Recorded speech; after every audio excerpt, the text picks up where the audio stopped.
Next Sunday morning we will get back to our study in Philippians, but I wanted this morning to use this message time to introduce what we're going to be starting on Wednesday night. Very important issue. Way back, nearly 2,000 years ago, Pilate, as the Lord Jesus stood in front of him, asked the question, what is truth? We've almost gotten to where we don't ask that question anymore, because people have begun to think there is no such thing as truth. There is nothing absolute, and we've got a problem with truth decay. We, as Christian people, have the problem. If we've got the truth and there is a decay in it, then it's our problem to deal with. It amazes me that university professors can now stand before their graduates and say, with great confidence and without breaking a smile, students, we can say today with absolute certainty that there is no absolute truth. That bothers me. No absolute truth.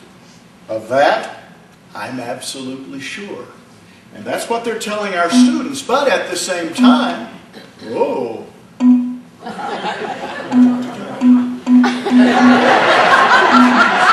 I made that up myself.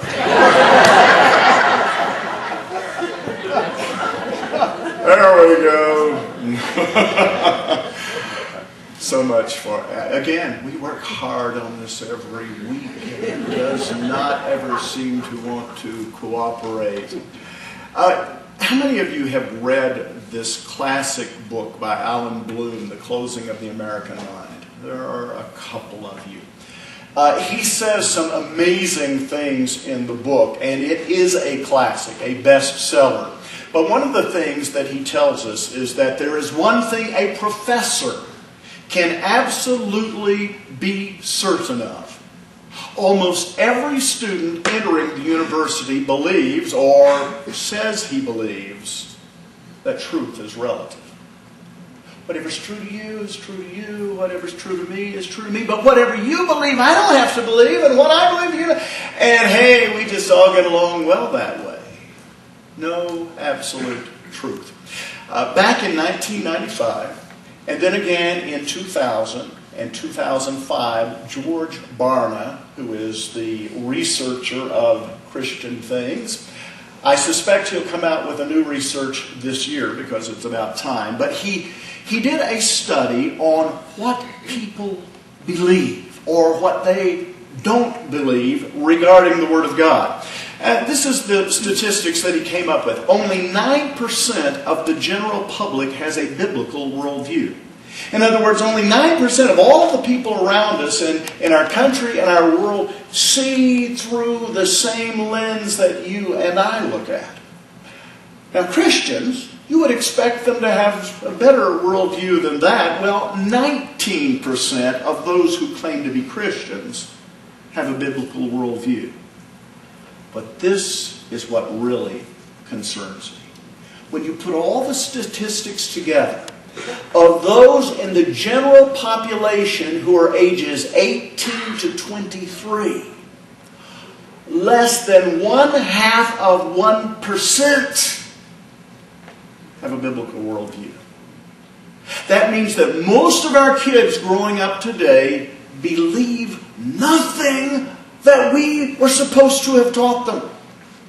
And there's nobody to blame but us. There's nobody to look at but the Church of Jesus Christ that's gotten so much into health and wealth and teaching all of these things that we don't teach truth anymore, and nobody knows what truth is.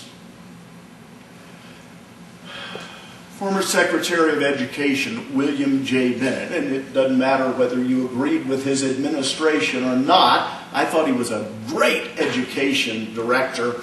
He says in his book, The Devaluing of America, our youth are being educated in schools that profess to offer, and you've probably heard these words, value-free, morally neutral education. By the way, there is really no such thing. But he goes on to say, we cannot tell you, the teachers and the textbooks say, what is wrong and what is right. You must decide for yourselves. We can only make you aware of the options. That's why I'm concerned about this issue of truth. Let's go back to probably a poem that you learned in English or read just like I did. It was an amazing little poem, and it says some things about our ways of thinking today. Let me read it for you. The Blind Men and the Elephant. It was 6 men of Hindustan, to learning much inclined, who went to see the elephant, though all of them were blind, that each by observation might satisfy his mind. The first approached the elephant, and happening to fall against his broad and sturdy side, at once began to bawl, God bless me! But the elephant is very like a wall. The second, feeling of the tusk, cried, Ho, what have we here? So very round and smooth and sharp, to me 'tis mighty clear. This wonder of an elephant is very like a spear. The third approached the animal, and happening to take the squirming trunk within his hands, thus boldly up and spake, I see, quoth he, the elephant is very like a snake. The fourth reached out an eager hand and felt about the knee. What most this wondrous beast is like is mighty plain, quoth he. 'Tis very clear the elephant is very like a tree.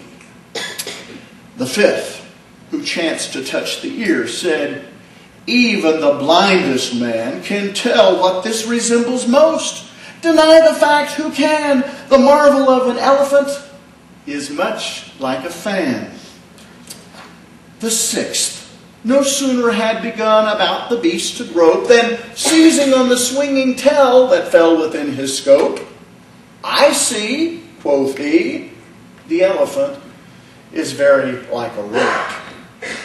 And so these men of Hindustan disputed loud and long, each in his own opinion exceeding stiff and strong, though each was partly in the right, and all were in the wrong. And then he makes this conclusion. And so often in theologic wars, the disputants, I ween, rail on in utter ignorance of what each other mean, and prate about an elephant not one of them has seen. There is some truth in that, but there also is a denial that there is any sort of absolute truth. Absolute truth is whatever you feel, whatever is in your experience. And although you and I know we have different experiences, we are beginning to move further and further away from this thing called truth. And unfortunately, unlike Pilate, we're not asking the question, what is truth? Psalm chapter 11, verse 3 says, if the foundations are destroyed, what can the righteous do? Sharon and I watch HGTV a lot. Fox News, HGTV. I remember seeing a contractor on there who, looking at the house that the people wanted to fix, he said, it's not going to matter what you do up here because everything is wrong down here. If you don't have a decent foundation, it doesn't matter what you build on top of it.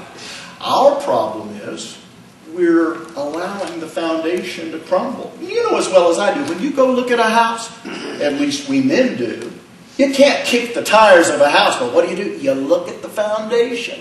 If the foundation has cracks in it, oh no, this is not good. It's the same thing with truth. Abraham Lincoln was talking with one of the men around him, and they were talking about this issue of truth. And Abraham Lincoln asked a question that I think is pretty wise. How many legs does a cow have if you call his tail a leg? The man thought about it and he said, well, let's see. You got 4 legs. If you call his tail a leg, you got 5. Abraham Lincoln said, it doesn't matter if you call his tail a leg. It's not a leg. It only has 4. That's the problem we've gotten into. We use our words and we call tails legs, and we do all of these sorts of things and miss out on the very truth that we ought to be teaching. Josh McDowell, in his book, Right and Wrong. It's hard to imagine anybody would have to write a book called Right and Wrong. But he says the problem is that 85%, get this, of churched kids, our kids, the kind that are meeting back here in this room, church kids are liable to reason just because it's wrong for you doesn't mean it's wrong for me. You ever got this feeling from your grandchildren that you're old and out of date? And yeah, that might have been true in your generation, but certainly not true for us. Folks, truth doesn't change. Our problem is we're just not teaching it anymore. And we have a problem because this is what the Apostle Paul says in Romans chapter 1, verse 18. The wrath of God is revealed from heaven against all ungodliness and unrighteousness of men, notice, who suppress the truth in unrighteousness. They hold it down. They cover it over. And God does not like His truth suppressed. And so the Apostle Paul rightly says the wrath of God is revealed from heaven, and it's against those type of people who suppress His truth. So, having said all that, this Wednesday night I'm going to begin an 8-week series on this issue of developing a biblical worldview. I got to tell you, this is one of the toughest things I've worked on, not because in and of itself it's so difficult, but you have to take all sorts of philosophical and scientific and views of people and put them in a way, number one, hopefully, that you care about anything I might say about it. Secondly, that you would understand and care about what God says about it. And thirdly, that you would understand how important it is. So I've tried to take these complex views and tried to make them as simple as I know how. Because I know that somebody is thinking this. What is a worldview? Just something for you to teach on? You just came up with a new subject? I think I'll teach you on worldview. What is a worldview, and why in the world should I care about having one? A worldview, everybody has. It's a view, a lens, a focus that you and I have on life. And unfortunately, so many of us get out of focus, or we think we have the right focus, and we get completely out of view of what the truth is. Does it make a difference? Well, you look at this with me. If you were driving in this car, would it make a difference to you if your focus kept changing? I happen to know that if I left this up long enough, some of you would get very upset because it's irritating to have things go in and out of focus. Does it make a difference? You bet it makes a difference. It makes a big difference. It's not that I haven't seen some folks here in Payson who can't seem to see out their car windows. But your focus and my focus, it makes a difference. That's why I want to deal with this issue of the biblical focus and why we ought to care. You should be as concerned about your worldview as you are about your vision. And if you cannot read the little E-chart up here, then you need to be here on Wednesday evenings, because I will help you to bring it back into focus with some biblical worldview. Let me see if I can give it to you foundational-wise here. A biblical worldview includes 7 things. Now, you may read somebody's article, or you may go on the internet, and they may say 8 things. Or they may have 6 things. I basically put it down into 7 that I think a biblical worldview includes. Number 1, there is a God. And He is the all-powerful, all-knowing creator and ruler of the universe. If you don't believe that, then you're not going to believe anything else that is foundational upon that. The second thing, absolute and unchanging moral truths exist because of the nature of God. Moral truth, have you heard? You cannot legislate morality. Really? Every time you make a law, it says, don't do this and do this. What is that? That's morality. Every law legislates morality. Amen. Who is dumb enough to believe you can't legislate it? You do. Now, it doesn't matter necessarily, depending on which side you're on, whether it's a good morality or a bad morality, but law does that. We're going to talk about the absolute and unchanging truths that exist within God and why it makes a difference to us. The third thing, God has revealed Himself and His truth in the Bible, which is inerrant, no error, and accurate in all it teaches.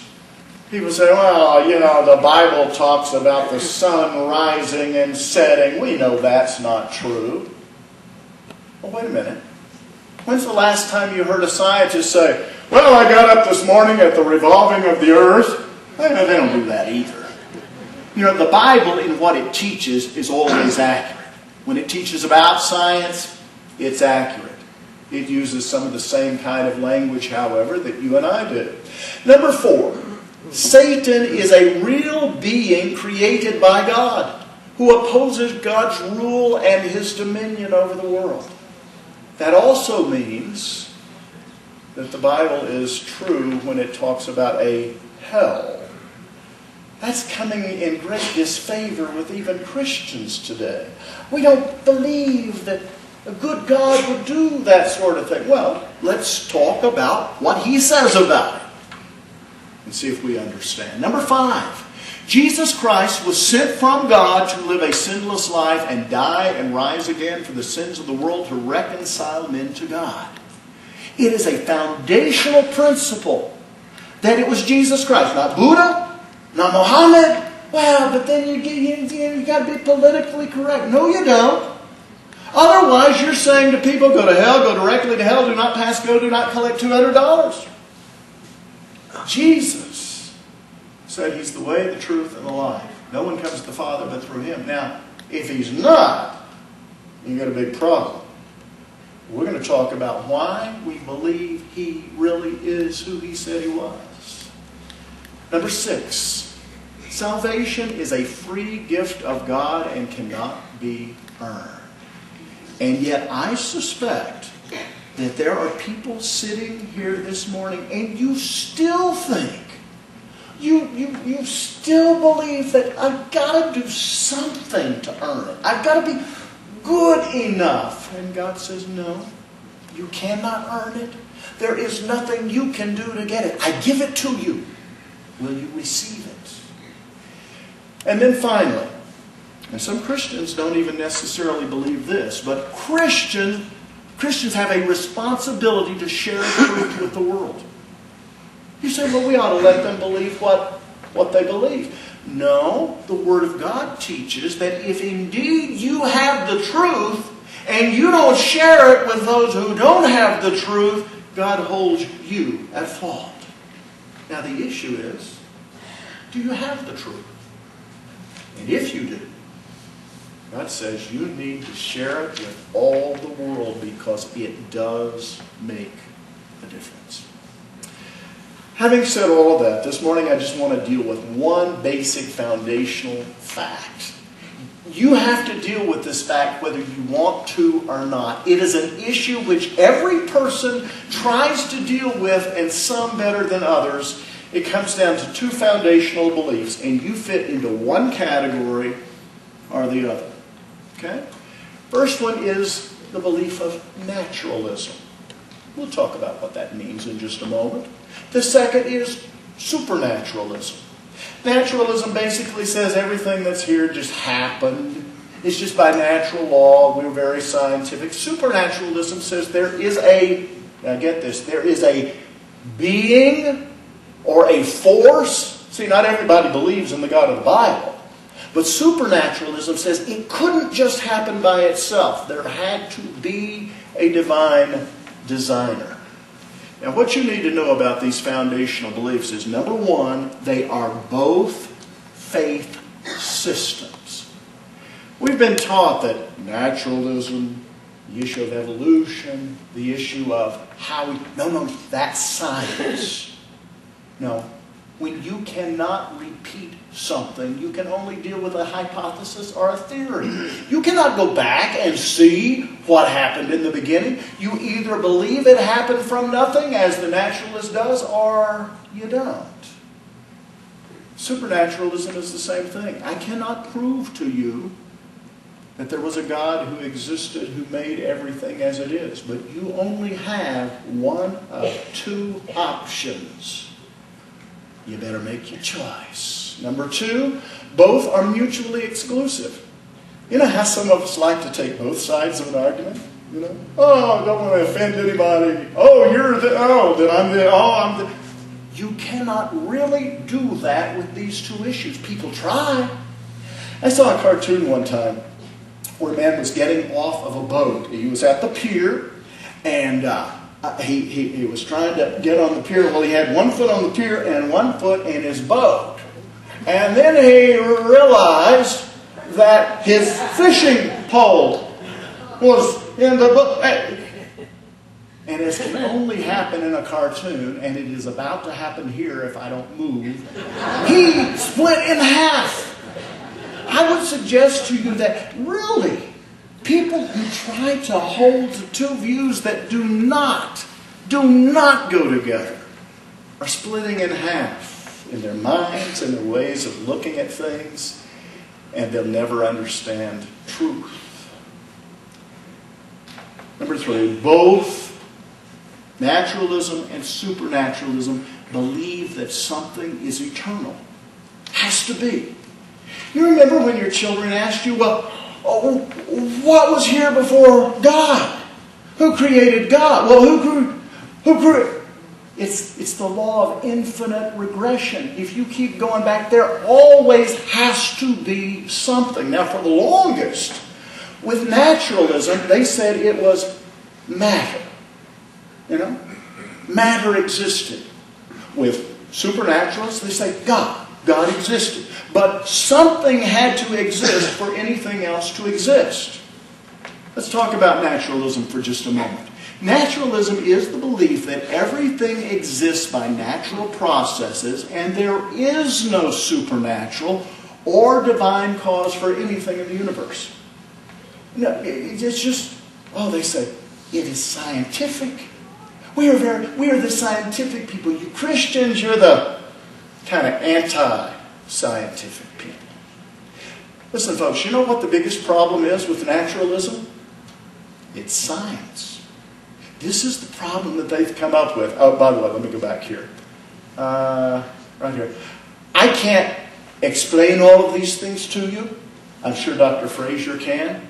But galactic motion in astronomy and proton decay in physics, that proves that the Earth started at a point. Remember, they want to say, no, matter was just always here. But one day, scientists say, when there was nothing, all of a sudden, there was a something. You got a nothing, you've got a something, and then all of a sudden you have planets, and you have Earth, and you have moons, and all of these things going through the air. You know what it's called, the Big Bang Theory. What they're saying is something started that wasn't here before. Astrophysicist Robert Jastrow, who is really a self-described agnostic. Wait until you see what he says on the next slide. But right here, he says, the universe flashed into being, and we cannot find out what caused that to happen. It just, it was there. Because they cannot get away from the facts that it wasn't here, and then all of a sudden, it was here. One page of his book, Jastrow says this. Now get this. For the scientist, him, for the scientist who has lived by his faith in the power of reason, the story ends like a bad dream. He has scaled the mountains of ignorance. He is about to conquer the highest peak. And as he pulls himself over the final rock, he is greeted by a band of theologians who've been sitting there for centuries. The theologians say, well, something had to create it. And then all of a sudden they go, oh, they were right. Naturalism has the biggest problem with science because of what we've learned within the past couple of decades. Without the possibility of an eternal cosmos, in other words, that it's just always been here, there are only two feasible alternatives to that. You know what they are. Number one, something made itself, or someone made it. You can't come up with anything else. Either there was a someone who made everything that is, or something just made itself. Naturalism puts it this way. You probably know the old story. After the Big Bang, and Earth was here, and it was covered with water, and there was in all the water, there was all this, all these chemicals, and all. They call it the primordial soup. And so there was this primordial soup, and then there was this burst of energy, this lightning, this flash that Jastrow talks about. And the chemicals all came together, and this primordial soup became a being. Oh, yeah, that sounds real scientific. Ooh, Newton, let's get out of there. Folks, that takes a lot of faith. Yeah, if that's the faith you want, fine. But that takes as much faith as it does to believe what supernaturalism teaches. You see, supernaturalism teaches that there was a God. And everything exists by God's design and His direction. Without Him, nothing would exist. Everyone who has a supernaturalistic worldview, who believes in a God, a force, I want you to understand, everyone who believes in God does not believe in the God of the Bible. Please don't go out here saying, well, we all believe in a God. All roads lead to God. No. Which God? The God of Mohammed is not the same as the God of the Bible. The Buddhism doesn't even have a God. You've got all of these religions who claim to have a God. It's not the God of the Bible. So I want you to understand, even though there are those who believe in supernaturalism, it doesn't mean they believe in the God who is taught in the Bible. Naturalism denies any supernatural process. Supernaturalism, notice, defends both the natural process and the supernatural. Yes, God put together laws. Yes, things operate by His design. But it's only because of His supernatural being that they do. Supernaturalism is not anti-science. It is true science. I've probably told you so much that you're getting tired of hearing it. But when I was in high school, I was going to be a scientist. And I had a lot of fossils and a lot of things. I wanted to learn how to date them. And so I went down to the library and I got a book. And I read on this page, it had all these layers. And it says, you date the fossil by the layer that it's in. I said, well, that makes sense. Well, or does it? Now, wait a minute. You date the fossil by the layer it's in. Well, how do you know how old that layer is? Next page. You date the layer by the fossil that's in it.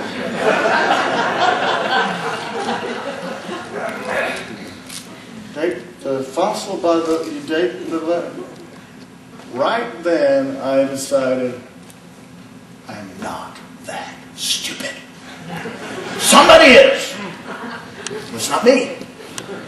That moved me away from thinking that everything written in a book is truly scientific. See, supernaturalism is not anti-scientific. It goes with true science, because true science is from God and it always works by His design. When you put it all together, supernaturalism versus naturalism is like this. Naturalism said something had to be eternal. Supernaturalism says, at least biblical supernaturalism says that something, that whatever, what was a someone. It's not just a something, it was a someone. Why? Because of three things you can see in our world around us. One is desire. There had to be a personal desire for there to be a world, for there to be one. For matter to get together and say, hey guys, you want to create a world? No, not going to happen. There was no desire. There cannot be desire within matter. There is within a person. Design. When you look around, you see design, the laws that work perfectly, and finally direction. This world is headed exactly according to the purpose of God. Evolution, naturalism, has no purpose. None at all. Just happened. You have no reason to be here. And you wonder why they have to teach our children self-esteem classes at school after hearing that. This is the way God did it. World in His hands. And you can read it as well as I do in Genesis chapter 1, verses 26 and 27. Then God said, let us make man in our image according to our likeness. And let them, male and female, rule over the fish of the sea, and over the birds of the sky, and over the cattle, and over all the earth, and over every creeping thing that creeps on the earth. God created man in His own image. In the image of God, He created him, male and female. He created them.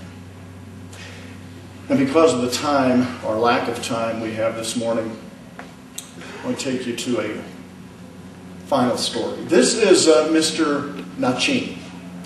He is an Asian entrepreneur and a world traveler from the early 1900s. This is a story that apparently is true. Maybe it's urban legend, but I found it as a true story. Mr. Nachin was in Europe, and there he was fascinated by all of the things he saw. But one thing that really fascinated him was a microscope.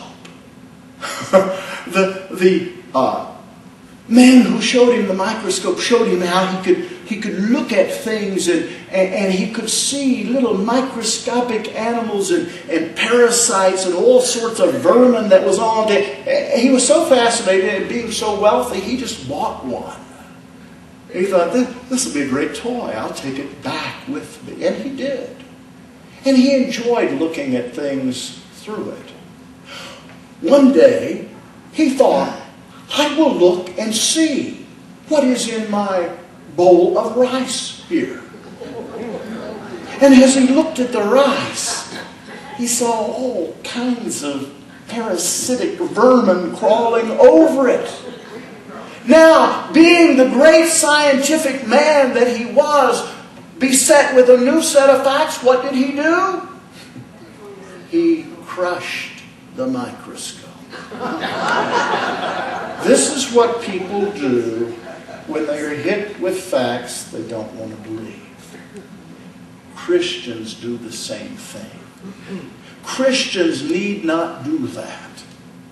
The Word of God gives us facts that are true and historical, and you can show them to be that way. That's what we're going to be talking about. But you have to decide from the beginning, do you have faith in naturalism? Do you have faith in supernaturalism?